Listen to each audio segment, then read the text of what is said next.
Sam the Cooking Guy's YouTube channel is full of segments that average around 11 to 20 minutes. But the man behind the guy, Sam Zion, originally had something much different in mind, as his original videos were mostly live streams that ran up to an hour and 15 minutes long. The length ended up being a huge problem though, as few people were watching, and even fewer were watching live. Sam told San Diego Magazine that it was his son, Max, who gave him the hard truth that if he wanted his channel to take off, the videos needed to be shorter. So I told Max, "Damn it, boy, you make an excellent point. Shorten it." "How long?" He said, "Maybe 5 minutes." My heart palpitated. My eyes got a little watery. But I said, "Okay, let's test it." Max was absolutely right, and it was the catalyst that sent views and subscribers skyrocketing from around 20,000 to 125,000 subscribers in about 6 months. It was Max, too, who recognized the channel's global appeal and insisted on branching out into international cuisine, which became instrumental in the brand's success.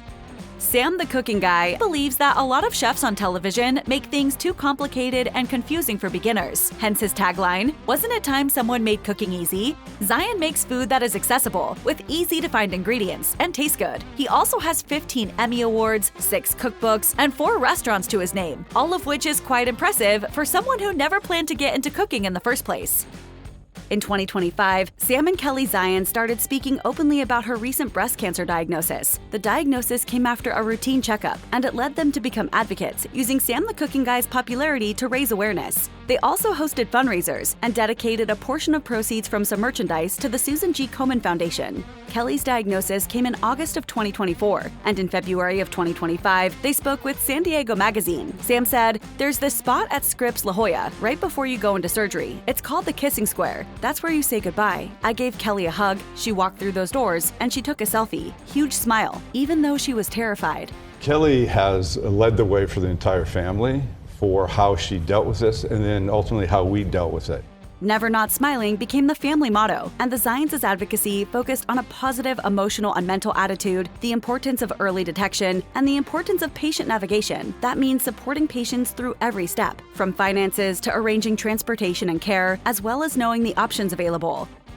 Scan through the content on Sam the Cooking Guy's YouTube channel, and there's a lot of strange stuff there, like PB&J ribs, swamp soup, and dishes with names like Egg Breakfast Pancake Thing. As a result, some people accuse him of making gimmicky dishes in an attempt to get views for pure outrageousness. But Sam told San Diego Magazine that's not the case. "I said, look, I didn't throw stuff together to be ridiculous or get attention. These are things I made all the time. Pastrami in a taco is a version of one I've been cooking for a long time. Call it gimmick, but we don't need more Mexican tacos in San Diego, especially from this Jewish Canadian boy. My strengths happen to be foolish food that people like." And that's clear from the responses to some of his more outside-the-box videos. Tons of comments on his homemade SpaghettiOs video praised him for putting his own spin on a childhood favorite, while others loved the adventurousness of recipes like his passion fruit carne asada. People just love fun food.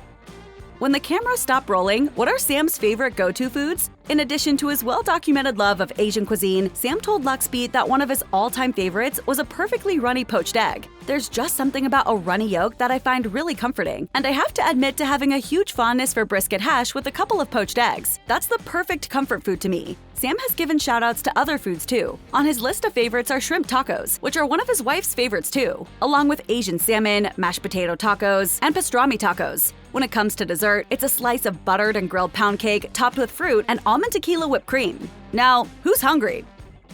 Before his success with cooking videos, Zion worked in a number of fields, including marketing, real estate, and biotech, where he was bored and miserable. He needed to make a change. While daydreaming about what else he could do that would actually make him happy, he remembered a special trip to Tokyo for his 40th birthday, which inspired him. "I had my first lightbulb moment when I came up with an idea to start a travel show." Zion wanted to show other people that travel didn't have to be complicated or scary, even if you don't know the language or how to get around. So he quit his biotech job and set out to shoot a demo in Tokyo and Hong Kong in 2001. He told the Food Professor podcast that we almost had Sam the Travel Guy, saying, "What I wanted to do was encourage people to go travel, to go places they didn't think they could go."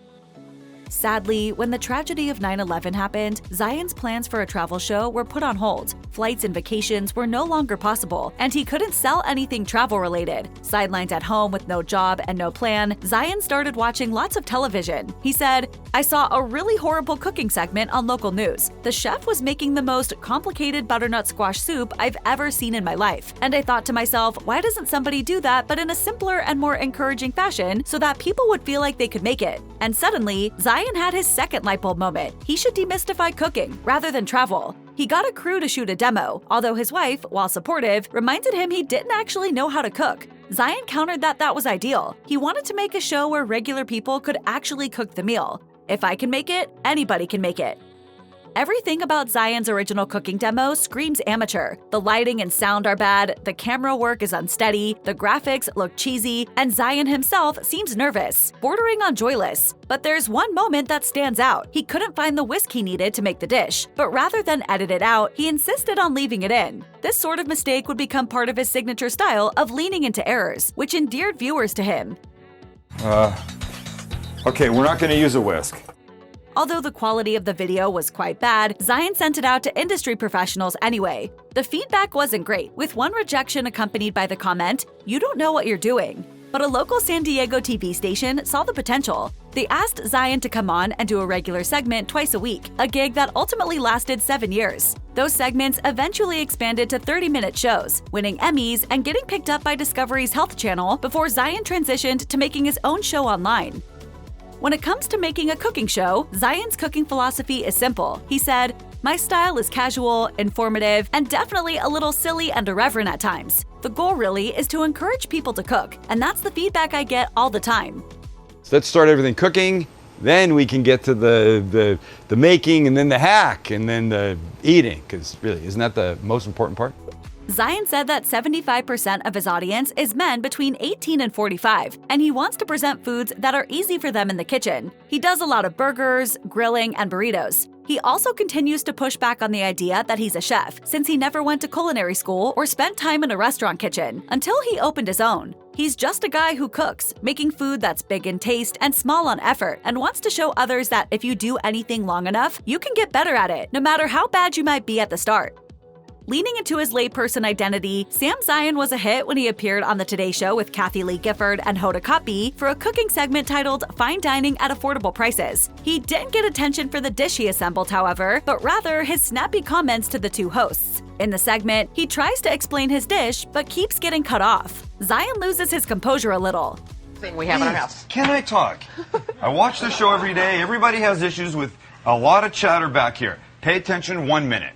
Gifford in particular does not seem to appreciate the rebuke, making a snide comment about his eyebrows and suggesting that, unlike Zion, the crew knows better than to talk to her like that. And Kotb snarks that he's just made his last appearance on the show, but it didn't spell the end of Zion's Today Show career. Quite the opposite. The clip went viral, and Zion was invited back to the Today Show again 2 weeks later.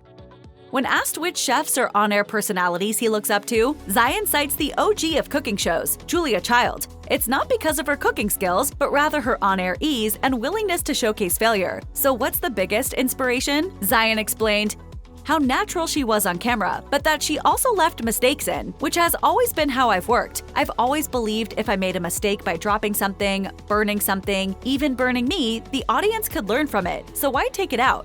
Zion also said that he admires British chef Jamie Oliver as well. I admire his casual style, what he makes, and the way he explains things. Plus, he's a Brit, and great to listen to.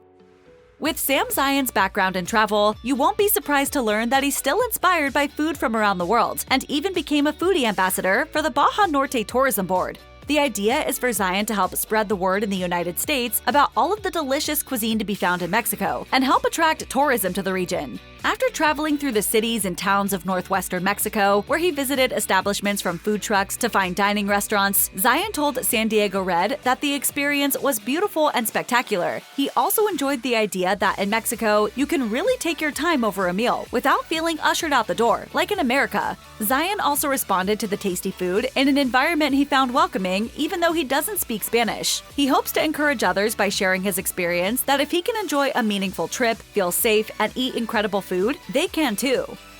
When asked if there is somewhere outside America that heavily affects his recipes or technique, Zion said, "The Asian food world influences my cooking the most. Growing up in Vancouver, there was a large Chinese population, so Chinese food was always on the table growing up." Zion said that simply incorporating Asian flavors, such as gochujang from Korea and black bean sauce from China, can make a big difference in your cooking.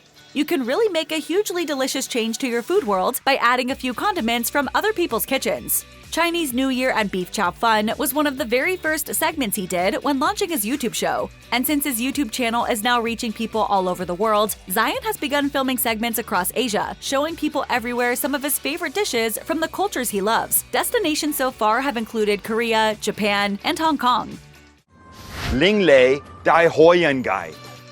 Zion's food empire doesn't stop on the plate. You can purchase books, cookware, and apparel as well. Zion has 3 cookbooks available through his website: The Holy Grill, easy and delicious recipes for outdoor grilling and smoking, recipes with intentional leftovers, and Between the Buns, burgers, sandwiches, tacos, burritos, hot dogs, and more. The books seem as popular as Zion's videos, with one reviewer of The Holy Grill noting on Amazon, "Sam's sense of humor and relaxed cooking vibes make this one of my favorite cookbooks. Buy it." I feel like King Henry eating off this sword. You can also purchase cast iron tools such as a griddle or skillet, as well as knives, kitchen towels, and a designer apron which comes with leather straps and pockets. Zion also has special barbecue gloves, as well as a line of t-shirts with pithy phrases such as, "If fat means flavor, then I'm delicious." The rest of Zion's family often appears on camera and social media with him, including his wife Kelly. The Zions did a question and answer on Facebook Live in 2022, where they drank beers and talked about what Sam the cooking guy was making for dinner. The Zions have 3 sons, who also like to get in on the fun, especially Max Zion, who has his own social media following. In fact, the boys have even started their own YouTube channel titled The Sons of Sam the Cooking Guy, where they post humorous, playful cooking videos that riff off what their dad does and include friendly competition. When asked who does the cooking at home, Zion was quick to mention that he enjoys cooking as much at home as on camera. He said, "I do about 95% of the cooking in the house. My wife is an outstanding cook and did all the cooking for the family when our kids were young, but I just really like to cook now, and I'm happy doing it all the time."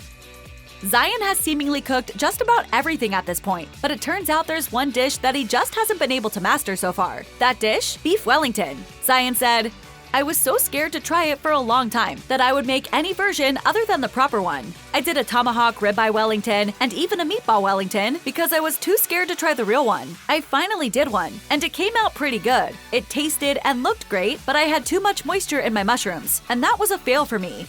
Mastering beef Wellington isn't the only thing left on Zion's bucket list, though. He also revealed that he may have another restaurant in his future as well, saying, "I've had a concept for an Asian-inspired restaurant rattling around in my head for a couple years now. Not sure it will ever come out, but when I think about it, I get super excited. So I guess we'll see."